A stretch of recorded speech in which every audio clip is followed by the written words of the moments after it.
Hello and welcome to the Halifax Real Estate Podcast. I am your host, Jason Paul, licensed realtor in Halifax since 2017 and team lead of the Infinity Real Estate Group at eXp Realty of Canada, Inc. This podcast was created to help you understand a little more about the Halifax and Nova Scotian real estate markets. If you like what you hear, I would really appreciate it if you hit the subscribe button. Thank you so much and enjoy the show. What's going on? Hey, Jason, not much, my man. Thanks for another inviting me to another pod. You will always be welcome. You know that. You're one of my OGs. I think you're like, you know what episode we're on? Oh, I'd like to know because I can still Yep. remember you coming up with this idea and where I was in the car when I took the call. So it'd be cool to know 93 what episode. 93. Wow, that's wicked, man. That's wicked. You'll be 93. Yeah. There we go. I think your first appearance is like 10. Yeah, it would have been probably one of the low ones. 10. And then this is my first virtual one though. You haven't done a virtual one? No, first virtual. No, I think we did virtual at the end of the year. No, didn't I? I think I went and met you at the office, right? No, I haven't done an office pod for a long time. Okay, maybe I did do a virtual. I think you did virtual because I got content from it. Yeah, because I driving into the office was just it's just too much. I just didn't want to do. It's like 45 minutes to get to the virtual's office. good. Yeah, it's good. Yeah. It just was. You get some video. Yeah. You know what? It was the benefit of like path of least resistance, no traveling. I get video content out of it for socials. And the quality, my biggest worry was like when going for, I love the office because it's a better vibe. You can riff a lot easier and it's way better to be in the room with someone. And I was always worried that like you wouldn't get that feeling if I went virtual, which is why I fought it for as long as I did. Cause I just want to make sure I always had that. We're not a big podcast by any means, but I always wanted to make sure the authenticity was real. Yeah. And then and then the office, like it's not an actual, like it's a flex space and you can't, and like we get the contract with EXP and I was never guaranteed like an office. Mm-hmm. So I just was like, I'd show up and be like, can I get a room? And like, they're great there. And they'd be like, we'll get you one. Like, and I just was always on edge of like, I got a guest coming in 30 minutes. Like, will I have the office? Will it be set up? And like, I think out of like probably the 50 I recorded out of that office, like once they didn't have it. And thank God it was Richard Payne. Yeah. Yeah. That's an easy one to either move around or have an easy fellow EXP. Easy. Member. Yeah. So. Why should someone buy an investment property? This has been coming up often in my life. Topic. Actually. Why should someone invest in real estate in these words in this economy? It's a good question. I'm gonna pass a question back onto you and ask you what the biggest wealth generator for Canadians. What do you think it is? Real estate. Yeah, it's not crypto. It's not stocks. Not savings accounts. It's real estate. I'll give you a better one. What asset class do all billionaires have in common? Single family dwellings. Real estate. Real estate. I don't know if it's single family. It's multifamily. I thought you meant it's the type of real estate. Yeah. So it's like bar none. It's the biggest wealth generator. About 45 to 50% of wealth comes from real estate. From real estate, right? Right. So in that instance, it's the one that creates the most wealth for people, and the one that most Canadians end up depending on later in their life, right? And so I think that answers the question pretty quickly, right? Is how do you, why should someone think of investing? Well, because one sec, hold that thought. All right, we're good. Anyway, so one of the big points we talk about is affordability, right?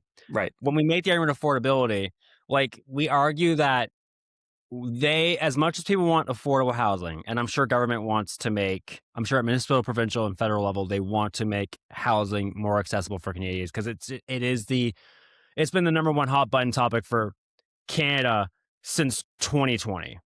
Like with whether it's increase in rental prices, people rent evictions.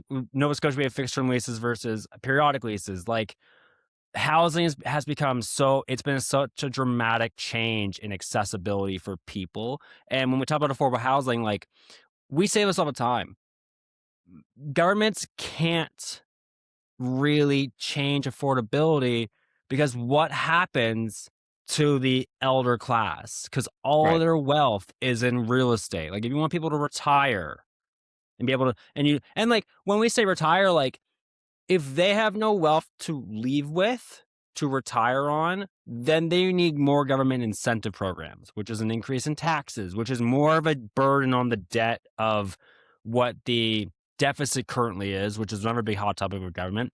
Like, if you put more strain on the system, we have to pay higher taxes. If we pay higher taxes, we can't bring in more income. If we can't bring in more income, it's such a, you can't kick that hornet's nest. So, like, realistically, are they really going to bring house prices down? They'll fluctuate, but like, in a world where all of Canada's wealth is in real estate, which do I agree with? We can talk about that another day. But for the system that we're on right now, 20% of Canada's GDP is in real estate. Yeah. Yeah. Real estate, I mean, affordability too, we can chat on a different Yeah. podcast. But when we're talking about why someone should invest, one of the safest investments that you can make for yourself and your family and for your generational wealth will be real estate.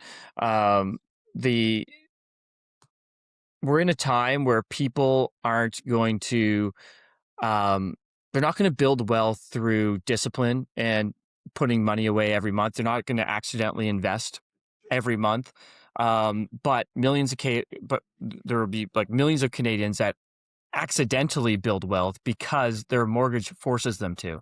They have to make that mortgage payment. And that's where the wealth's actually being derived from. In a world where our attention is being grabbed every second through social media, ads, everything, we're spending money more than ever, and no one is really saving. And so whether real estate is the best investment to build wealth is a different topic and can be debated, but the current biggest wealth generator for Canadians is real estate because of the discipline that it is required in order for you just to make your, and discipline isn't even the right word, the mandatory payment that you have to make every month on your mortgage is forcing you to put that money away and pay down your asset. And that, in turn, over 2 decades, ends up being your wealth generator. Right. When you talk about those things, you're thinking single family homes. Yeah, I mean, it could be either one, right? So if we take an example of, you buy a home for $500,000 and in 25 years you pay it off and it's now worth, 900,000 and it has no mortgage on it, you now have $900,000 asset. Whether Right. you stay in it, whether you sell it and go travel, or, like my parents are a good example where they retired and go to Cape Breton. And if they want to sell their house for, let's say it was $900,000, then they almost have $1 million and they live in a small cottage where they love to live. So like Right. that, they don't have that came without a putting money away every year in investments. That came from making a mortgage payment every year for 30 years, right? 25 years, 25, 30 paying down the years. debt, owning the asset outright, You got it. and then being able to leverage off of, I don't think 40 years ago when we're talking about the example of your parents, they weren't being like, "Oh, we're gonna get rich off this." It just happened to No, happen by happenstance or circumstance exactly. that home prices continued to go Right. up, which then allowed them to be able to think, "Oh my god, this thing is worth more than we ever thought it was possible." And at the Yeah. very least, at the end of it, I can get whatever I paid into it. Even if let's say you took a loss, 'cause we did the numbers on this a few podcasts ago, where, like, let's just say you held up property for 25 years, and let's say you broke even, right? Like, for terms of what it went up and what you paid off and maintenance and everything else over the 25-year amortization. Let's say it's just a wash. It's a dollar for dollar, right? So you didn't actually make any money in terms of what you spent. No matter what, at the end of the day, the caveat is that you will then have an asset that you can get your money back on. Like, you know what I mean? Like, Yes. if it's a Yeah. wash, you own it outright, great. I can sell this thing, and at least I get all my money back. Yep. Yep. Every dollar comes back. Yep. Minus Exactly. the real estate fees because we're buggers. But yeah, I mean that's it's a small chunk of change versus what it's worth, Right, and kind of to your previous point, I mean if we're going to talk about if we're going to go down this investment avenue, your first home isn't what's going to get you rich, but it's going to be what makes getting rich possible. And what I mean by that is, let's say you buy a home and in 5 years, you now have the ability to refinance and take some equity out of that and buy an investment property. Well, now we're going to throw gas on the fire a little bit because now you have your first home you bought. You're going to pull out some equity from that home 5 years later, and you're going to, let's say you have a job where your income has increased, maybe you're family planning and you want to buy a bigger house. So you go buy that bigger house with the money you pulled out from your home, but you don't sell the home. Maybe you keep the home and you rent it out, or you're happy where you're at and you pull equity out to buy the new home. And when you have that second property, you are no longer the one making the mortgage payment. It's the right, renters that you put in. And so the same concept of you're forced to make that mortgage payment, except for now it's not coming from your income that you are earning on a daily basis or annual basis. It's coming from someone living in the property and renting it out and providing you rent with it. And so now you can take that same concept and multiply it by two, right? So if you had a property that was worth 500,000 or you bought it for 500,000, lived in it for 25, 30 years, paid it all off and you own it, well, great. But what if you did that twice, right? And right. this time you're not even paying the mortgage, someone else is. So now, even if house prices don't go up at all, you have $1 million of real estate that's been completely paid off. And with appreciation, you're looking at 1.5 million, in 40 Right. years, 2 million, who knows what it is, right? And So it and to add on to that, what like, even if you didn't make any money off of it, like a monthly income. correct. That's You correct. know what I That's a, mean? Like, if you just go yeah. pay down, pay down, pay down, pay down, pay down, at least at the end of the AM, you then come out with another asset. Yeah. And I'm also not talking about all the tax benefits. This is strictly your the asset being paid Right, off and appreciating, right? So that's the right, power that it can have is that you can own 1 million, 2 million, three. You can rinse and repeat this if you like doing it, right? 2 million, 3 million, $4 million worth of real estate, all in like let's say 2 unit or even single family dwellings. You don't have to create a second unit. You can just rent out the house itself, and you keep rinsing and repeating. And if you own 4 or 5 of these, well, now you're going to have multi-million-dollars worth of real estate, and your kids are going to inherit that asset. And how much better of a kickstart are they going to have when they're 20 or 30? And you saying, oh, yeah, here's $3 million worth of real estate paid off. Either you can own it or you can sell it all, or you can pull the equity out of it and live off the equity, or they're all going to be bringing in rents every month and have no right. mortgage. So you can just live off that cash flow that's coming in. You have so many options right there that that can come with owning those that real The estate.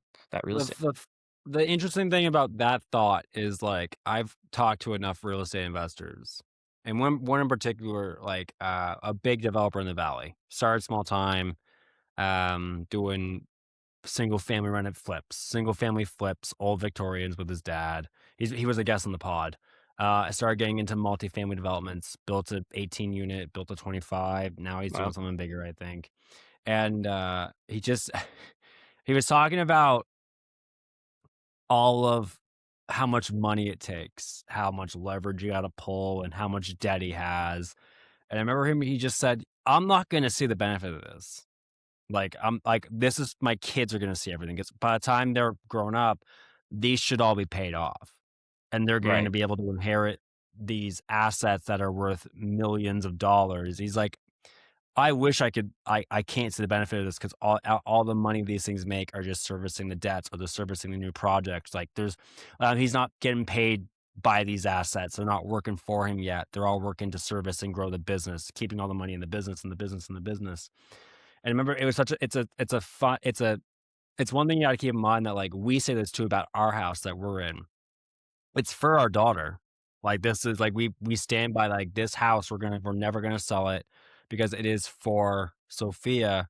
So that, because like, I genuinely don't know where home prices will be in 20 years. Like, I have no Mhm. idea. I have no idea. Yeah. And like, that thought experiment does scare me of like, if they can't keep going up at the rate they're going up. Halifax has peaked. You can clearly see it won't go above 650. It tried last year to get above 650. It did not kick it. And now we're back down to the sixes where we've been for the last few years. So like, we seem to have reached that cap. They will still creep up as inflation is inflation, 2% year over year. But even in 20 years, like, where does that, we're like, where your kids are similar age to my daughter. I know she's a little younger, but it's like, like, how are we gonna get them out of the house when they're 20? Yeah. Yeah. And, you know, and it's a cool thought experiment too, to be like, okay, well, yeah, you know, here, honey, here's a house. Here's a And house. you could even take the mortgage out of it, right? Like take 500 out of it. They don't have to have a down payment, but they're working. And it's like, you make them put their own money away to it, but like they inherited a house, right? You could inherit it with Right. nothing, or you could like take a small mortgage out and be like, you pay it off now, you own it. Yeah. So there is that option as well. And to your point of your friends, I mean, when you're growing and you want to keep doing more, it's hard. Yeah, you want to keep reinvesting every dollar that you make.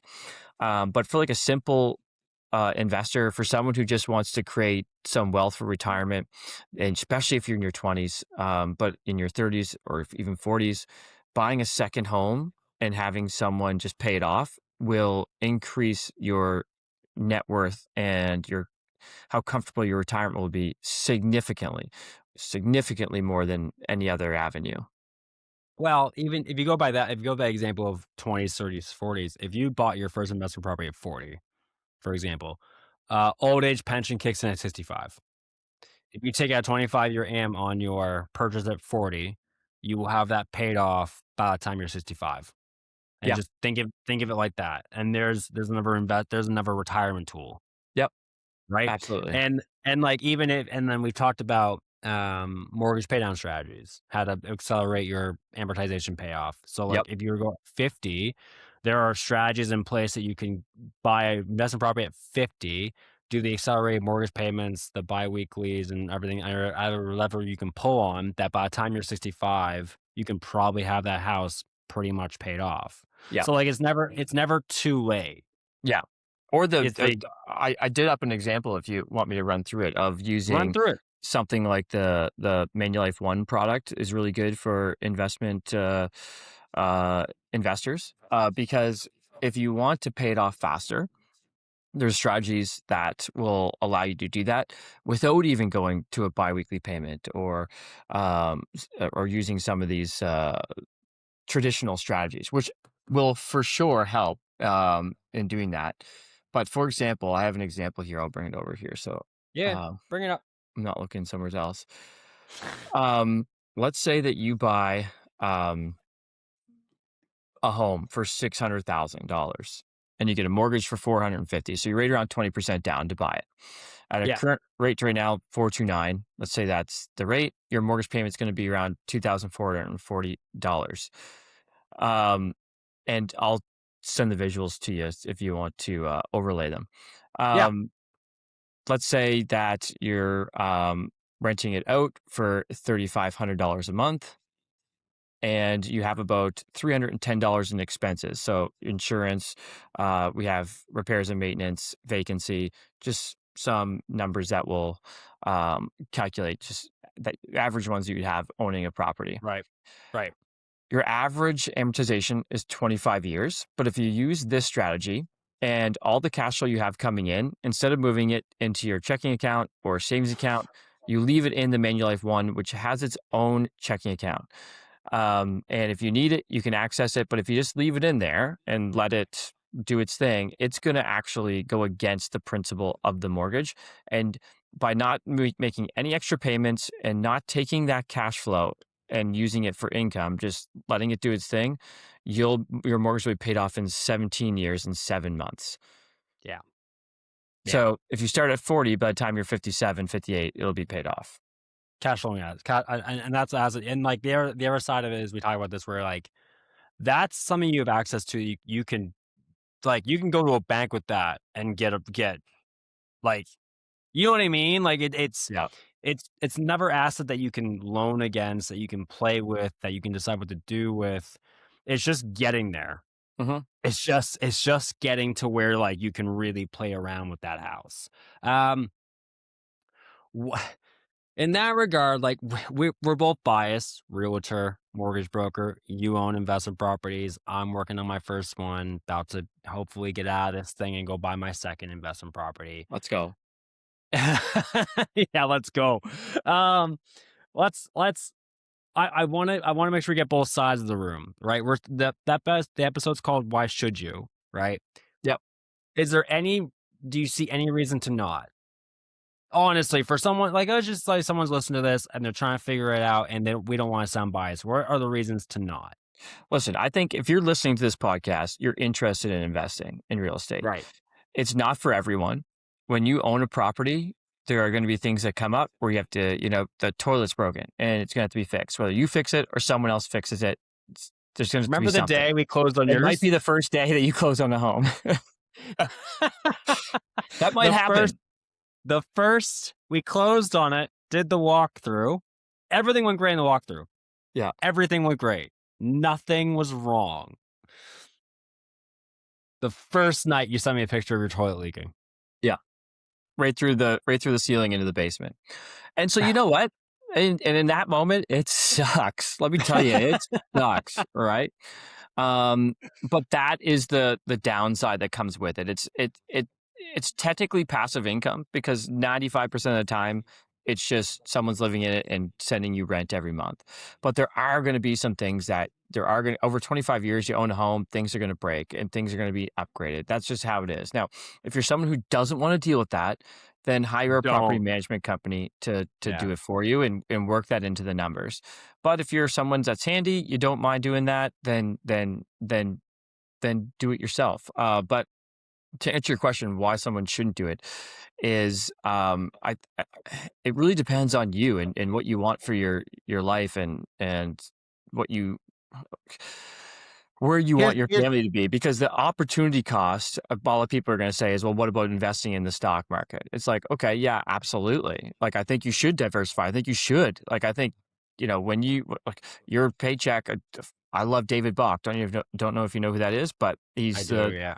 yeah. Pay yourself first. 10% of your paycheck, pay yourself first. Love Yep. that. Except for that requires discipline.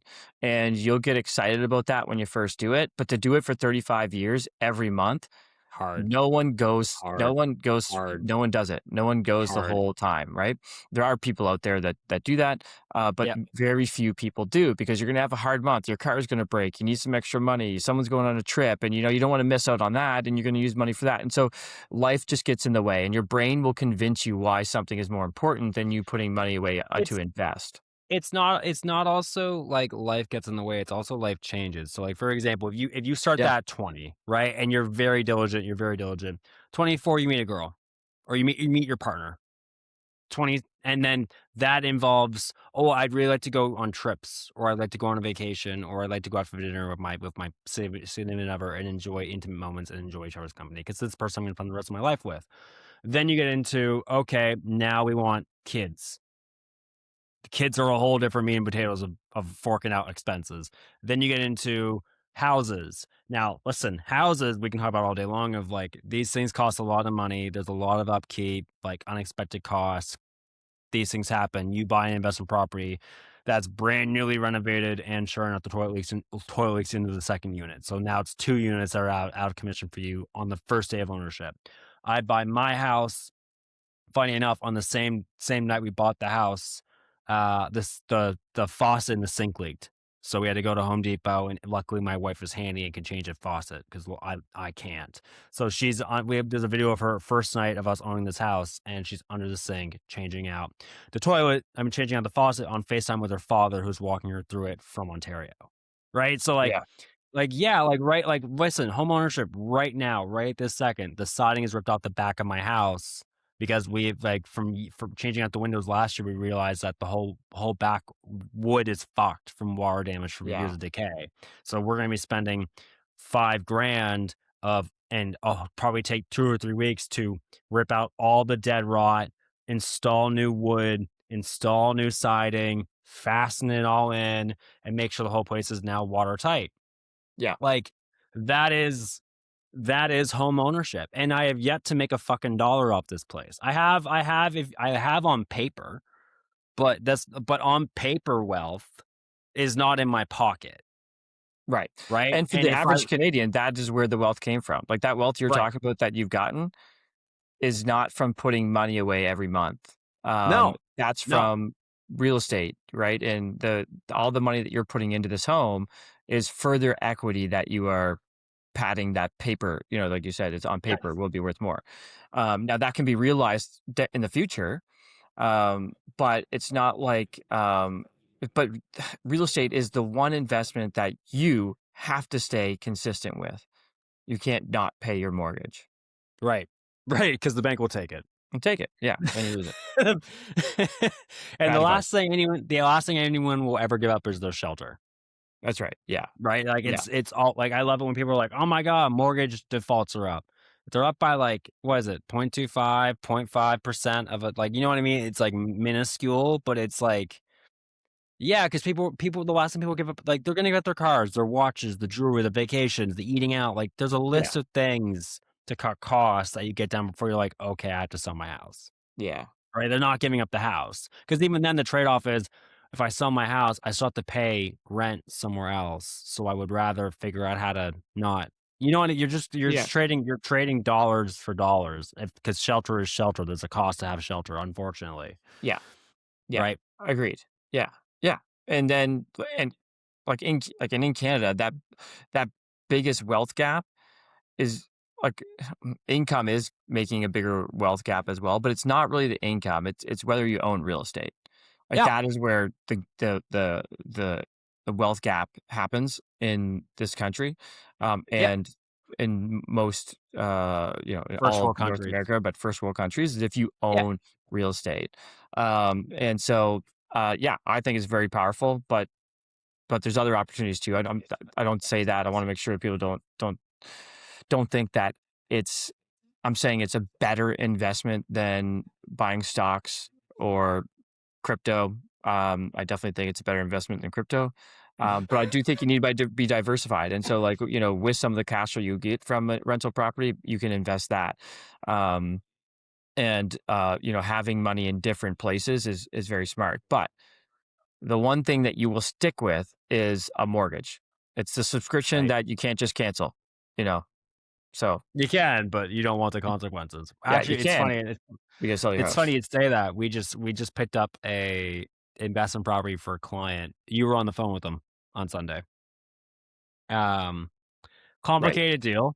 The seller, uh, long story, but essentially let the house go into disarray of water damage. Pipes burst in the winter. Shit happens. And he just canceled the subscription. He stopped paying. Like, just was like, "Fuck it. This house is ruined. Fuck it." Just moved Stop paying his back. mortgage? Just stopped paying his mortgage. Just stopped. Just literally backstory is seller was like, "Fuck it. Oh, I'm canceling the subscription." Bank repossessed it, and we're getting it on a song for what it should be worth 5. We're getting it for pretty decent deal. It's low yeah. threes we're getting it for. Um, but like that's what it means to cancel the subscription. This guy could have sold it himself.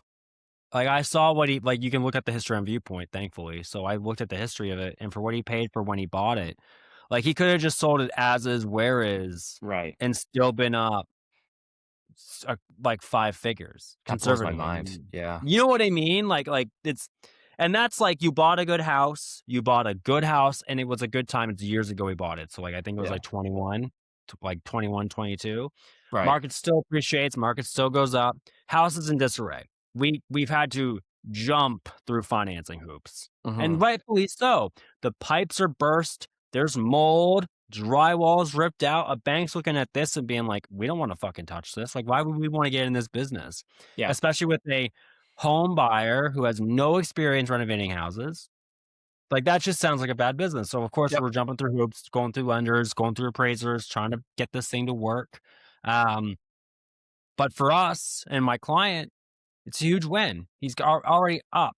It's going to cost him. I think we did all the work he wants to do is about 38 grand, I think is what it's all going to be at, somewhere around there. Right. It's immediately six-figure bump.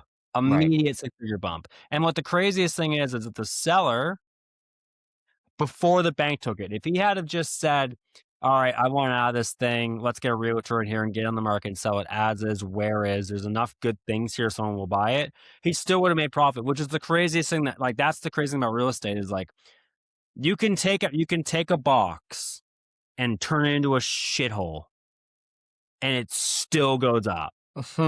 Yes. Yeah. If everything around it is appreciating, so does the one you own. Right. You know what Yeah. I mean? Like that's also the craziest thing about real estate is like my house was the same. Like someone let this thing go to absolute disarray and we were still like, oh yeah, we'll pay this number for it. I look back being like, my God. Put some elbow You grease into it. should have negotiated better, Jason. Jesus. Well, and you know what? I think the one question that I get asked a lot whenever investing comes up is like, how do I get started? Because like, sure, all the Right. numbers sound good. Like it's, this, sounds amazing, Yeah. right? So how do you actually get started in it? And so there's a couple different ways. And especially if you're young, the best and easiest way to buy real estate is to own a home that you rent out to other people. So buy a home Yep. that either has 2 units, an up and down or side by side split, and you live in one unit and you rent out the other. That's going to do two things. One, it's going to give you your living shelter, right? Your house, and it's going to offset the mortgage by someone else living in it. And two, it's going to help you qualify because if you're buying by yourself, it's really hard to qualify for a home. But if you are going to buy a 2-unit and rent out another unit, we can use all that rent as income and we can back out a few numbers that we usually have to use to qualify you, like taxes and heat. And so those can come out of the application. And a lot of times you can get approved for a lot more than you would just trying to buy a home with 1 unit and you live in it. So the easiest way to get started is really to find something that has 2 units, like an up-down split. You rent out 1 unit and you live in the other, and you can usually be able to rent it out to pretty much cover your whole mortgage. But if Yep. you still make your mortgage and take that money, put it away to then in 5 years buy another house, and when you buy the next house, maybe you have a spouse at that time or someone else you'll be buying with, and you are upgrading to a new home, and then you keep that home that you had as a rental property, and you're not renting 2 units out. And by the time you retire, before you retire, that should be paid off, and you'll just be collecting the rent every month. That Right. is the easiest way to start. We call that house hacking. The second easiest way, let's say you already own a home and you want to start creating some generational wealth. Maybe you're in your late 20s, your 30s, maybe your 40s, and you just want to start creating wealth in other ways.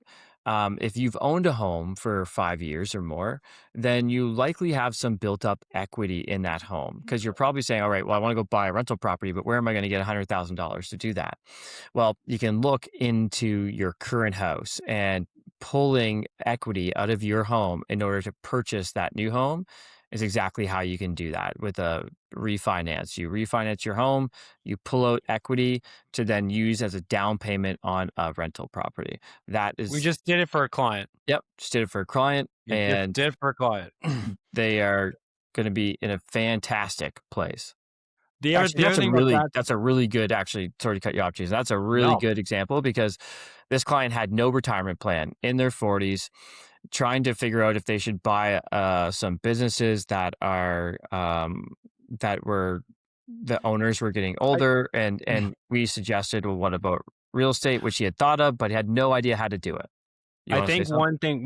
one caveat about this took 6 months of planning. Yes, it did. Like, It wait, did. we've been talking to this client since October. Yeah. Like, and going, like, we did a few meetings about different way. The whole goal was to create a retirement plan. It wasn't to get rich. It wasn't to do this. It was to create retirement for the family. And that was the sole goal. And the first few meetings were about commercial businesses because you can get 100% financing in commercial businesses that at least cash flow. Couple ideas on commercial businesses and things that can work in that sense. And then we had one more. It was 2 or 3 meetings of that, and we never got any traction because the businesses they were sending us were just priced. They're just in a different ballpark of price. He was sending us 2, 3, $4 million businesses that, like, at the end of the day, like, the financials weren't strong in terms of cash flow. So we kept meeting roadblocks. And then we pivot into, why don't we just buy an investment property? We talked about long-term rentals, short-term rentals, different locations. You sent them the most hilarious suggestion I've seen. It was like a $700,000 house on water, and I was like, I don't know if that's gonna jive. Yeah. But the coolest thing is, it's gonna come back full circle, because you had said at the beginning of this, you said, where do I get $100,000? I'll pull it out of my house to buy this investment property. We did not do that. We pulled out 30, I think is what we pulled out. Yeah, we pulled out. I think it was. God, I can't remember now, but it was like 75,000. It was Yeah. It was 20% down payment on the new house. Right. So it's 20% down payment, as well as the unit they bought. 2 units, turnkey, rented. We're gonna rent right away. Based on what we bought it for, it's gonna cash flow $600-700, something like that. No, much So more it's than that. gonna. It was cash flowing 3,800, or so 3,800 coming in, cash flowing 1,200. Oh, sorry. So $1,200 cash flowing a month. Great. But in the refi, pulled out the budget to add a 3rd unit, which I know they're Correct. doing right now. That's right. Yep, we pulled out Which I even know more on top of that to do a second, so Right. they could do a 3rd unit. Yep, which was Right. going to cost around $30,000, I think, or so. Yeah.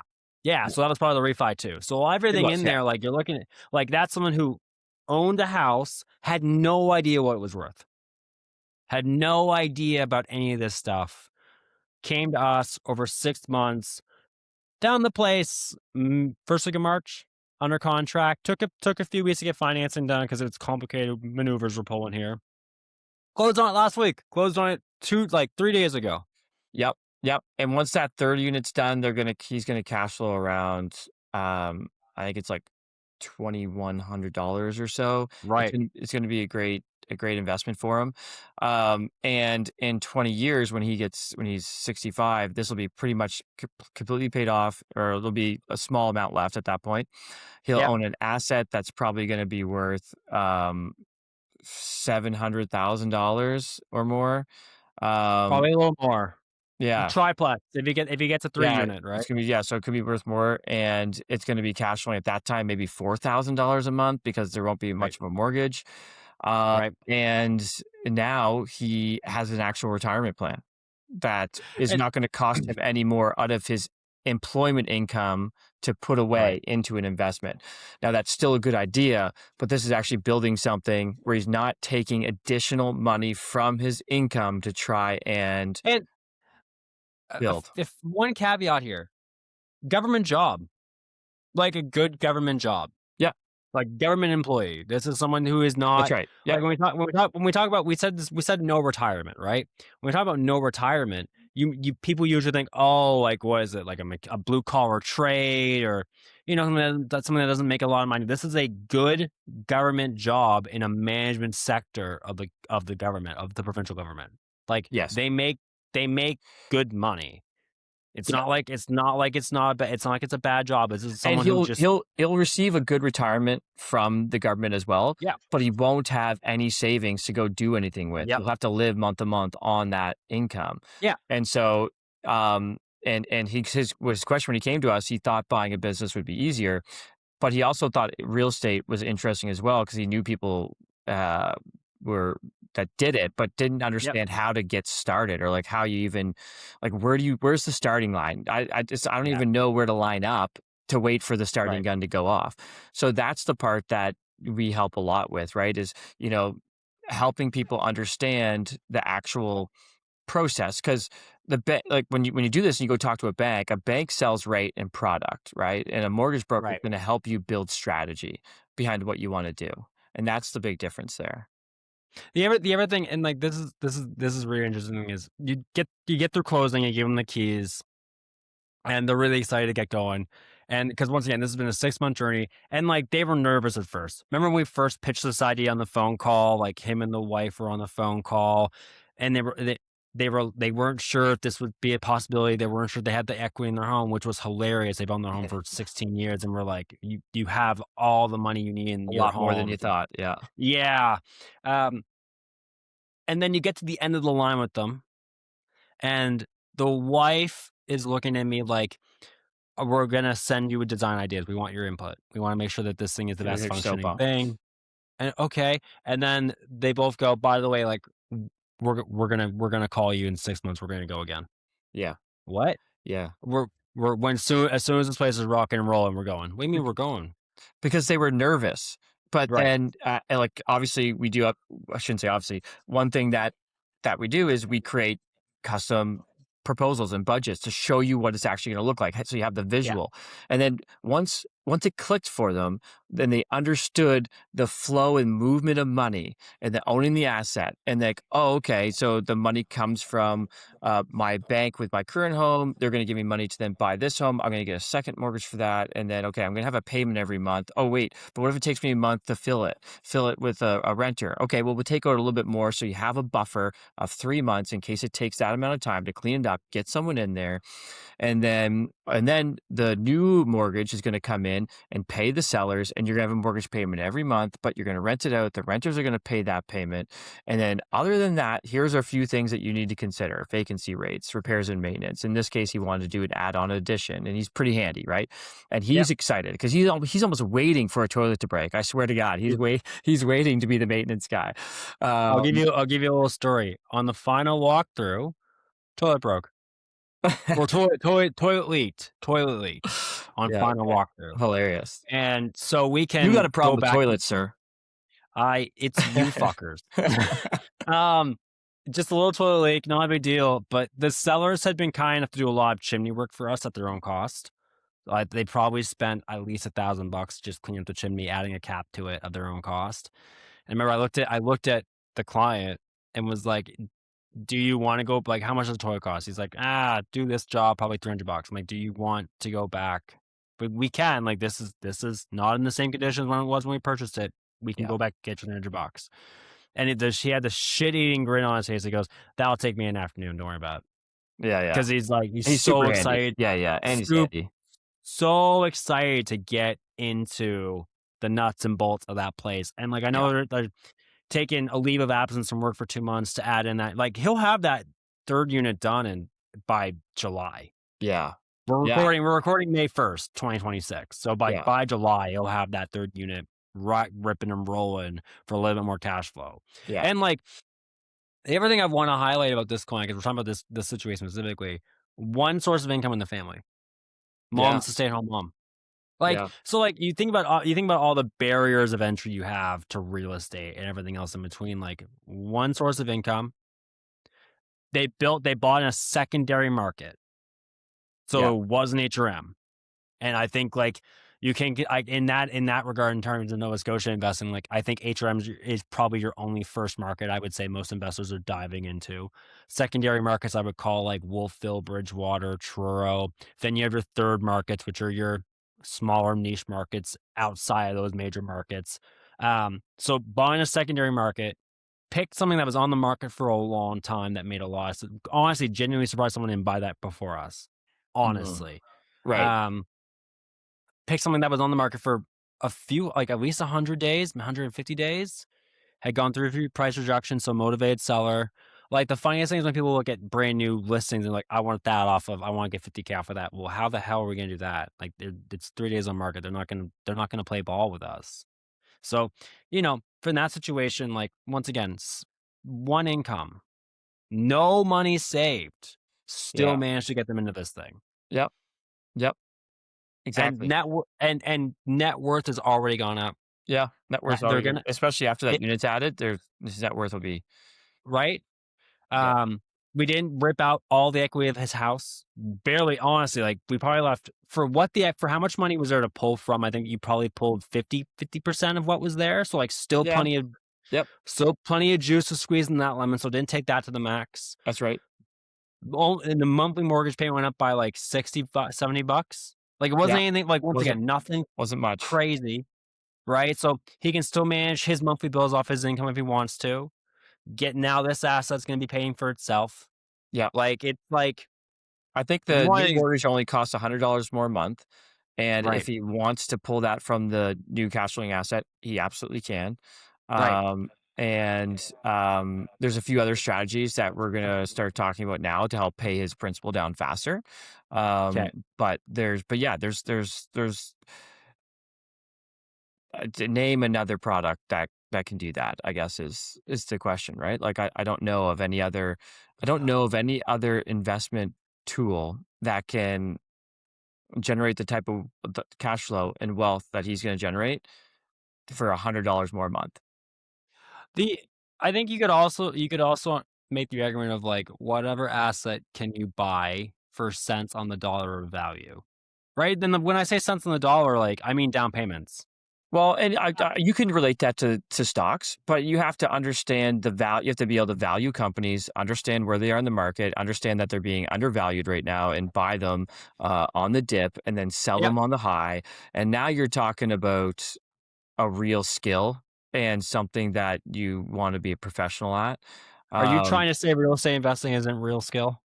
No, I'm I'm just saying, fucking with you. yeah, no, no, no. 'Cause real estate, you can buy and hold it, and it's the same with stocks. You can buy and hold it, but if you're trying to buy cents on the dollar and sell at the top, it's a speculation That's game, and that's hard. that's not what we're talking about here. No. No, no, we're talking about buying an asset that pays you money, Yeah, and you hold fundamentally long term. speaking. Yep. Yeah, if it doesn't pay you money, like, don't fucking buy it. The worst thing you can do is try and tell yourself or lie to yourself of like, "I can make this work." Yeah. Like, I believe a veteran professional real estate investor can make something work. Oh, First timers, yeah, here's what I remember from one of the first conversations. yeah, His because I asked him why he wanted to start investing, and he said if something happened to him, his his wife doesn't wife, work, and his daughter, like what would they do? And so one right, other thing we did because that's the goal. His goal is like if something happens to me tomorrow, there's peace of mind knowing my family doesn't have to financially stress about anything because I right, think it's like maybe one times income from his work. yeah, Um, and so what we also did is we threw insurance on the property. So if something happens to him, the full mortgage is paid in full. And so now his wife can either decide, okay, do we want to keep it and have the $3,000 or $4,000 a month coming in every month, or she can sell it and have $750,000, and right, now his family can it's set up, his family is set up. right, and he doesn't have to worry. And He that wouldn't worry insurance is anyway. being paid for through the cash flow of the property, Right, right, which so is included in the numbers I just gave you. Like that, those were after yeah. paying those costs. Yeah, you built the whole package for them from start to finish, which is why, like, for what it's funny, like, they came to us with the question, we both worked together in the solution, but their ability to understand that the solution wasn't all that scary at the end of the day, and I Mhm. remember they were very nervous at the start when we were writing this offer and talking to them being like, "How you feeling?" And it was the thought was and the mindset was if we don't do this now, when are we ever? And Mhm. if and we're always gonna be scared, but we trust you guys and what you're doing. You're telling us this is a great idea. Well, and there's Now risk with anything, right? yeah, So it's yeah, natural. right. But that's that is probably the best case study we have for why someone should buy an investment property, Yeah, that is a very good case study. Yeah. right? Like one source of income, wife doesn't work, stay-at-home mom. And, like, modest living.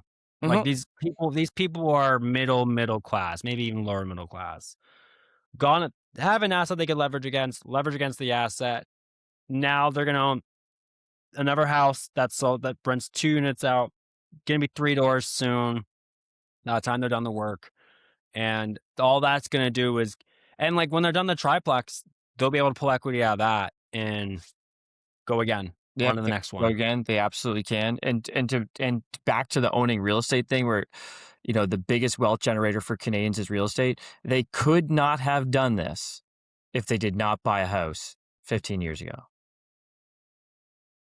That's as good a full circle as you can get. You got to get into real estate, right? Because Right. it forces you to make that payment, and down the road, it now gives you options.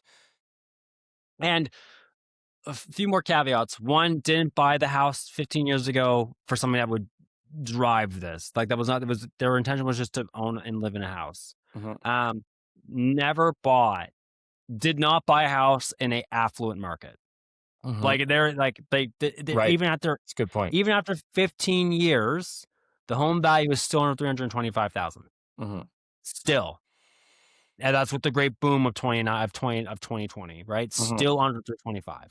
So like not a lot of assets to their name, not a lot of money to pull from, just bought a box. They want to buy a box and found out 15 years later, it's a lever they could use to do something else and maybe shine a light on how they could grow family wealth a little quicker than what they were doing, or actually just grow family wealth. Cause I don't think they ever thought they were gonna be able to do something like this. Yeah, no, definitely not.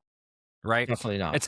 It's funny because we were not going to talk about that deal. That was not on topic today. It was but not. That was not on the agenda. It just so happened that like perfect lined up of like, this is like real life example of like, and we have hire a millionaire now. Like it is a very good example. He will retire when that property is all done and fixed, and he'll probably do one more, maybe a lot more. But I think he'll do more than one. His value of all his homes will be over $1 million, and they should be all paid off.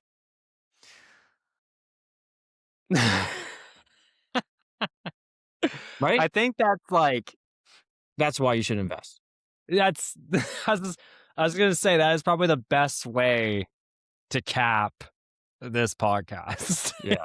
Cause like, that is the, okay, I'm going to play devil's advocate, and I want 3 minutes of your extra time. Cause I want to play devil's advocate here. Cause I'm noticing a trend in real estate that the more and more I talk, the more and more I see it, the more and more interested I get about this topic. So it's just a little caveat. When I talk to older people, and I'm talking to older people a lot now who want to downsize, and their houses have gone up. They've owned these houses for 20, 30 years or maybe 10, 15, 20 years. But the house has gone triple value. Mm-hmm. I have a question. I don't know if you can answer this. They want to sell it, of course, and downsize into something. Yeah. But they can no longer afford what they want to downsize into. And what I mean by that is their goal is always the same when you talk to older people who own these houses for a long time.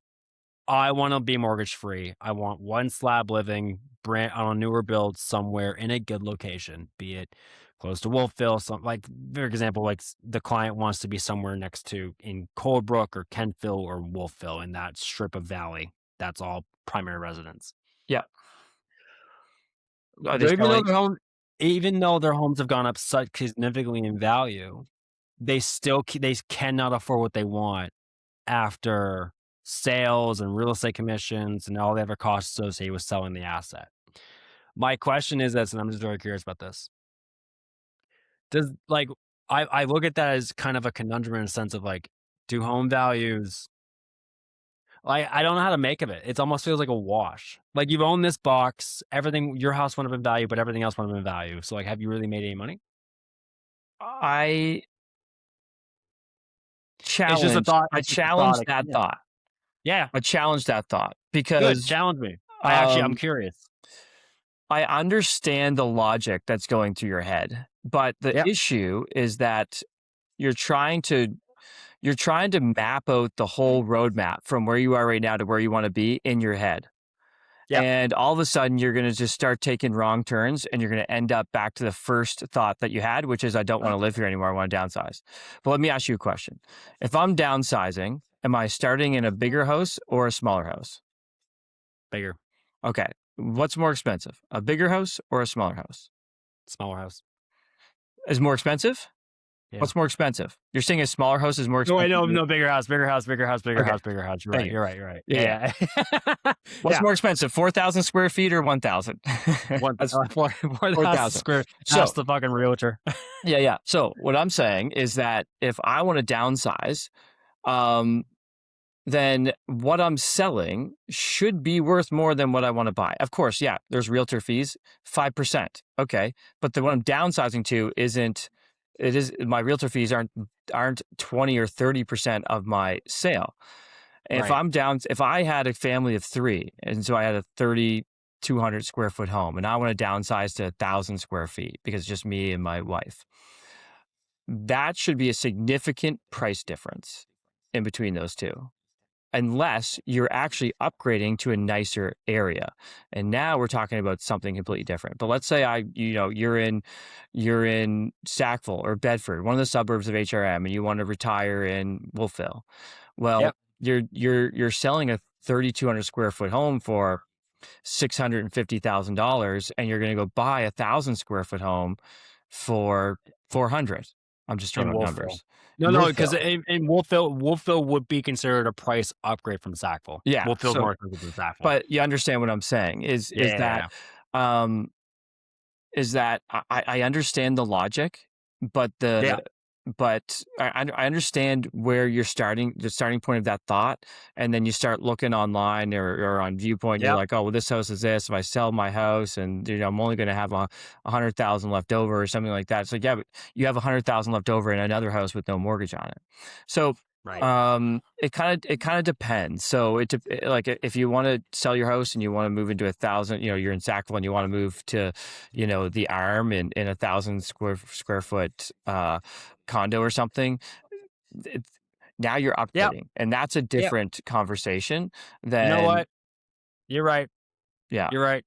So, that's the part I'm missing. In some instances, I keep running into that conversation where seller has an asset that's tripled. They want to get rid of it, and you're right, they want to upgrade somewhere in a sense of like location.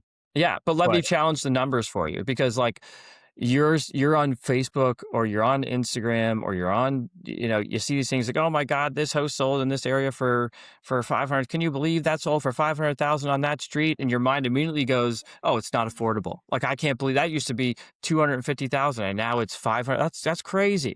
Yeah, but your house was probably, I think, let's say if you're older and you want to downsize, you probably bought in like the mid 2000s for like $200,000 and now it's worth $7 million.